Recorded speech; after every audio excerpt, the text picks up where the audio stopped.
অকণমান মাত দিয়কচোন। হয়, মই আপোনাকে সুধিছোঁ।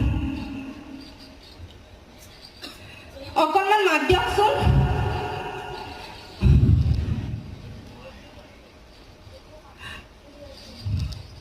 আজি মই কেইটামান প্ৰশ্ন লৈ আহিছোঁ। কিয় কৰিলে মোৰ লগত এনেকুৱা? কিয় মোৰ লগত এইবোৰ অন্যায় কৰিলে? অভিনয় নকৰিব। মই সকলোবোৰ জানো, মই সকলোবোৰ গম পাইছোঁ। কেৱল মাত্ৰ ৫,০০০ টকাত নিজৰ কন্যা সন্তানক আনৰ হাতত বিক্ৰী কৰা আপোনাৰ বুকুখন এবাৰ